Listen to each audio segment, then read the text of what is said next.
Is your home ready for winter? If you're not sure, I'm going to show you ideas for 10 different things you should do to get ready. First, you should prepare your outside faucets, also known as spigots or hose bibs. Trapped water inside your spigots and pipes expands when frozen and can eventually cause leaks. Make sure your outside hose is disconnected first. If there's any water in the hose, you'll want to drain the water out of it too. If you have an indoor shutoff valve, generally you're going to want to turn it off. However, there are a few specific steps to turn it off properly for winter, depending on the type of valve you have. I'll put a link to another video in this video's description that has detailed instructions on how to do this. After you've completed the shutoff process, you can also get yourself some faucet covers like these for added protection. Just attach them over the top of all your outside faucets, like I'm doing here. Along the same lines, you should also insulate other outdoor pipes as well as indoor pipes. Even if your basement is heated, like mine, it could be worth your while to insulate them. If you ever lose power for an extended period of time during the winter, like during an ice storm, insulating your pipes could keep your pipes from bursting while the power is out. Also, by insulating hot water pipes, you can save a bit of energy because this will keep your water hotter for longer. You can use easy to install foam pipe covers for a heated basement. Use foil backed insulation for areas that are heated but might get a bit colder. And finally, for outdoor pipes, you can use electric heat tape. Next, you might want to consider a breathable mesh cover on the top of your air conditioner's condenser unit. If you get heavy snow, then packed snow can accumulate inside your unit for extended periods of time and can cause corrosion. A cover will help prevent this. Do not cover the entire unit though. Doing this will cause moisture to be trapped on the inside and can cause corrosion too. Plus, it creates a shelter for rodents and other pests to hide in. Another easy thing you can do is to lubricate your garage door mechanisms before winter. Freezing weather makes moving parts more likely to have resistance or even seize up. I use a silicone-based lubricant on the rollers, hinges, cable drums, wires, and the main spring. I also use white lithium grease on my chain. Don't lubricate the rails though, because this will cause the door to have less traction when it's going up. Important note, even though I'm using WD-40 brand silicone and lithium grease here, do not use the standard type of WD-40 lubricants that contain only petroleum and mineral spirits on your garage door, as it will not provide the correct type of lubrication. Make sure whatever you use is either silicone or lithium based and specifically states that it's for use on garage doors. Something else you should check for are tree limbs that overhang your house. These can break off, fall and cause damage to gutters and even your roof itself. This can be a do-it-yourself task, but if you're not comfortable with doing it, you can always call a professional tree service. Also, trees that overhang nearby power lines are a big concern, but don't ever deal with these on your own.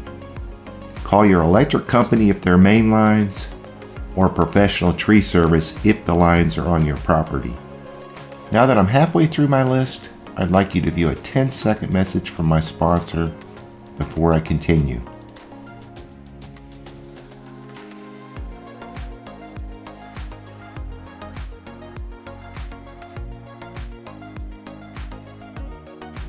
If you have light switches or outlets that face an outside wall, then insulating the cavity behind the switches and outlets can cut down on potential drafts from the outside.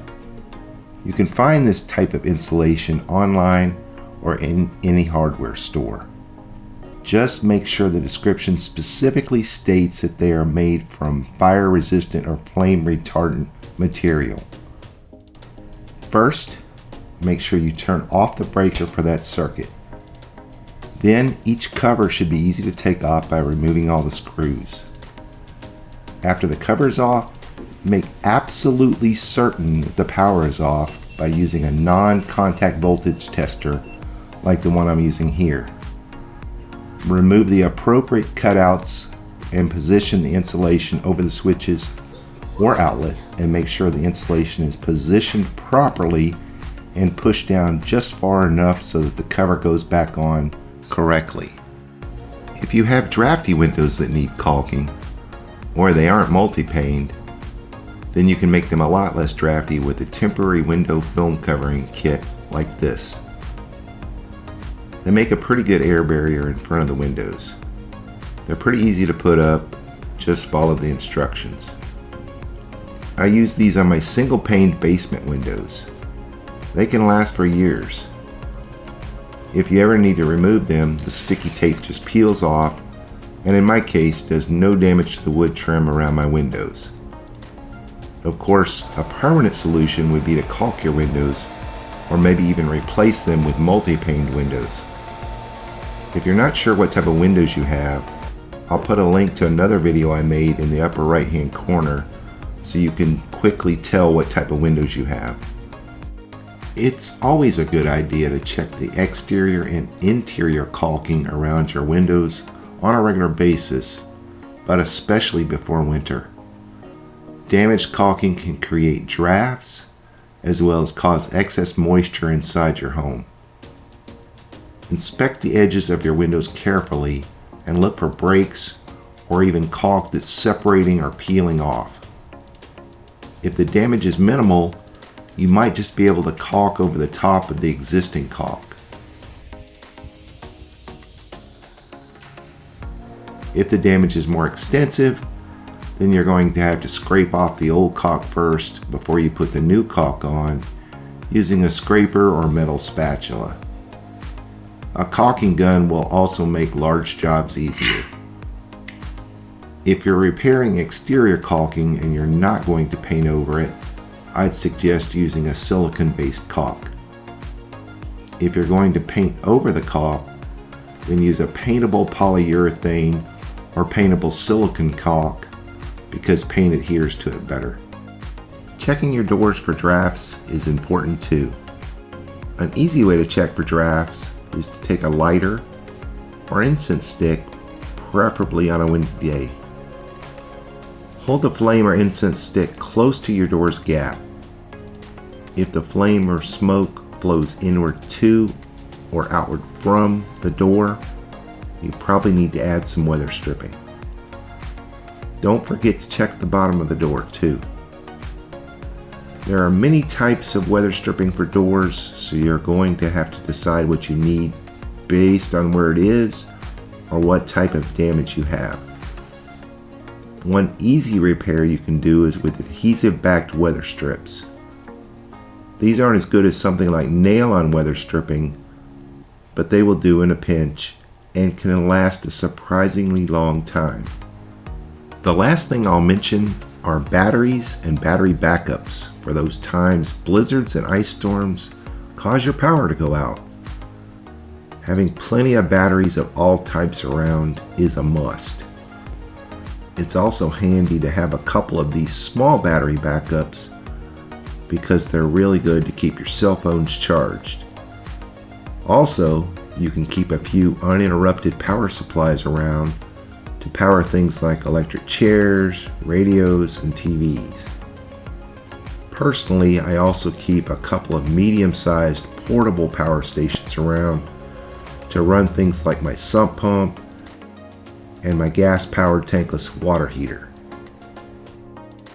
If you have a portable generator or even a full-sized whole house generator, You'll want to make sure you have enough fuel, plus start them up and test them out periodically.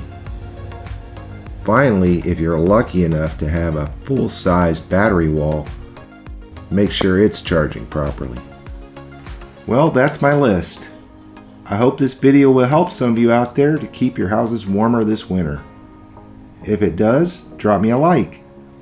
If you want to see more videos like this, then subscribe to my channel.